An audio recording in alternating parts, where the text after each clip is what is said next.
देखिए, अब सवाल तो ये भी है कि इस बार का महाकुंभ श्रद्धालुओं के सैलाब के मामले में इतना अभूतपूर्व कैसे हो गया।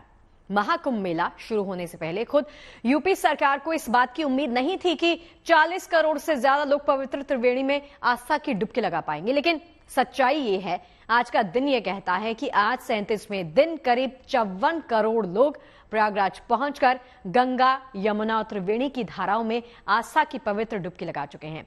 इस ऐतिहासिक श्रद्धा के पीछे आखिर क्या वजह है कि दुनिया भर के आधे से ज्यादा सनातनी मेले में आ चुके हैं? इस रिपोर्ट के जरिए समझने की कोशिश करते हैं।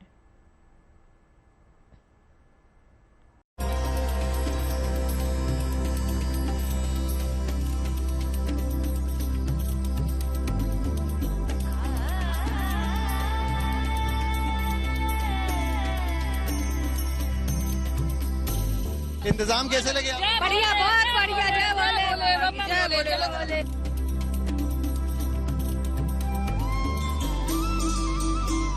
ये 2 टाइम अभी आए सो। 2 टाइम आई? हाँ।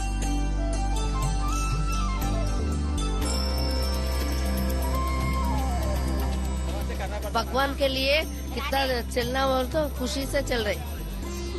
खुशी से चल रहे।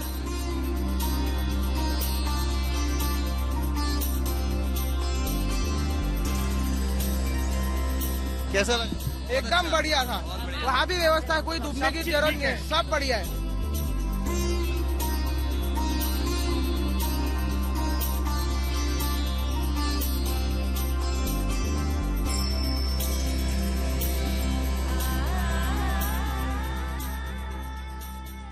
जिसकी कल्पना तक नहीं की गई थी, वो विराट हकीकत का अलौकिक रूप लेकर पूरी दुनिया को अचंभित कर रहा है।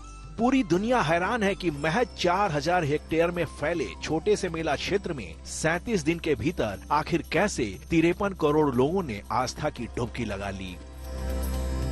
50-50 किलोमीटर लंबा ट्रैफिक जाम, 20-20 किलोमीटर पैदल चलने की चुनौती, ट्रेन के दरवाजे पर लटककर सफर करने की दुश्वारी, प्रयागराज में रात्रि विश्राम का एक अदद ठिकाना ढूंढ लेना करीब करीब नामुमकिन, और इन सब के बीच भगदड़ का भयावह मंजर।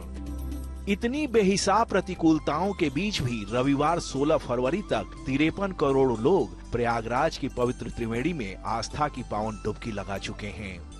13 फरवरी से शुरू हुए इस महाकुंभ मेले में हर अमृत स्नान के बाद कयासबाजियों का दौर शुरू हुआ कि अब भीड़ कम हो जाएगी, लेकिन हकीकत यही है कि हर गुजरते दिन सनातन के इस दिव्यतम महापर्व के प्रति श्रद्धालुओं का आकर्षण बढ़ता चला गया। अकेले 16 फरवरी को 1,49,00,000 श्रद्धालुओं ने प्रयागराज पहुंचकर गंगा, यमुना और विलुप्त सरस्वती की पावन धारा में पवित्र डुबकी लगाई। प्रयागराज महाकुंभ की दृष्टि से अगर हम देखेंगे तो अब 45 यानी कुल 45 दिन के इस आयोजन में 36 दिन हो चुके हैं। अब मात्र 9 दिन बाकी हैं। इन 8-9 दिनों को छोड़ दें तो इन 35-36 दिनों में ही 53 करोड़ श्रद्धालु प्रयागराज में आ चुका है। दुनिया भर के जिज्ञासु लोगों के लिए ये रहस्य और शोध का विषय बन गया है कि कैसे एक छोटे से मेला क्षेत्र में 36 दिन के भीतर 53 करोड़ से ज्यादा श्रद्धालु पहुंच गए। 13 जनवरी को जब मेला शुरू हुआ तो खुद सरकार ने उम्मीद की थी कि इस बार के महाकुंभ में 40 से 45 करोड़ लोग त्रिवेणी में आस्था की डुबकी लगाएंगे। महाकुंभ शुरू होने से पहले 40-45 करोड़ का अनुमानित आंकड़ा भी अतिशयोक्तिपूर्ण लगता था, लेकिन हकीकत ये है कि महाशिवरात्रि के पावन मौके पर आखिरी अमृत स्नान के दिन तक प्रयागराज की पवित्र त्रिवेणी में डुबकी लगाने वाले सनातन श्रद्धालुओं की संख्या 60 करोड़ के पार चली जाएगी। हिंदुस्तान में करीब 20 से 22 करोड़ सनातनी परिवार रहते हैं, और अगर 60 करोड़ लोग डुबकी लगाते हैं तो इसका मतलब ये हुआ कि हर परिवार से करीब 3 लोग श्रद्धा से लबरेज होकर प्रयागराज पहुंच रहे हैं या पहुंचने वाले हैं। सवाल तो ये है कि 2025 के महाकुंभ में अचानक से ऐसा क्या संयोग बन गया कि अपनी जर्जर उम्र की दुश्वारियों की, परेशानियों की परवाह किए बगैर इतने लोग प्रयागराज पहुंच गए। कहा जा रहा है कि इस बार के महाकुंभ में ग्रह नक्षत्रों का वही संयोग बना है जो समुद्र मंथन के समय बना था। ऐसा दुर्लभ संयोग 12 साल बाद नहीं बल्कि 144 साल बाद बनता है। महाकुंभ में पहुंचने वाले सनातन के युग दृष्टा महापुरुष ये मान रहे हैं कि चेतना के स्वर नहीं बल्कि चेतना के स्वरूप को आत्मसात करने का अवसर इस बार के महाकुंभ में मिल रहा है। वास्तव में ये महाकुंभ है। इसके पहले जो हुआ था वो ना अर्धकुंभ था, न वो कुंभ था, न महाकुंभ था, लेकिन वो था, ठीक है। उस समय भी एक धर्म की चर्चा हुई, यहाँ पे धर्म के लिए विचार करने के लिए लोग समर्जित हुए, वो भी एक अपना तरीका था। लेकिन आज वास्तव में ये महाकुंभ का शुभ अवसर है और ऐसे महाकुंभ के परम पावन अवसर पर लोग यहाँ पर बैठ करके सत्य का चिंतन कर रहे हैं।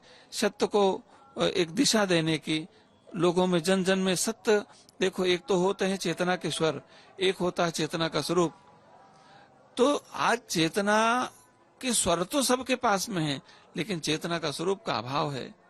यहाँ पर हम सब बैठ करके चेतना के स्वरूप को प्राप्त करें, यही चिंतन हो रहा है। क्योंकि चेतना का स्वरूप यदि हमारे पास में होगा तो चेतना के स्वर बोलने की आवश्यकता नहीं होगी।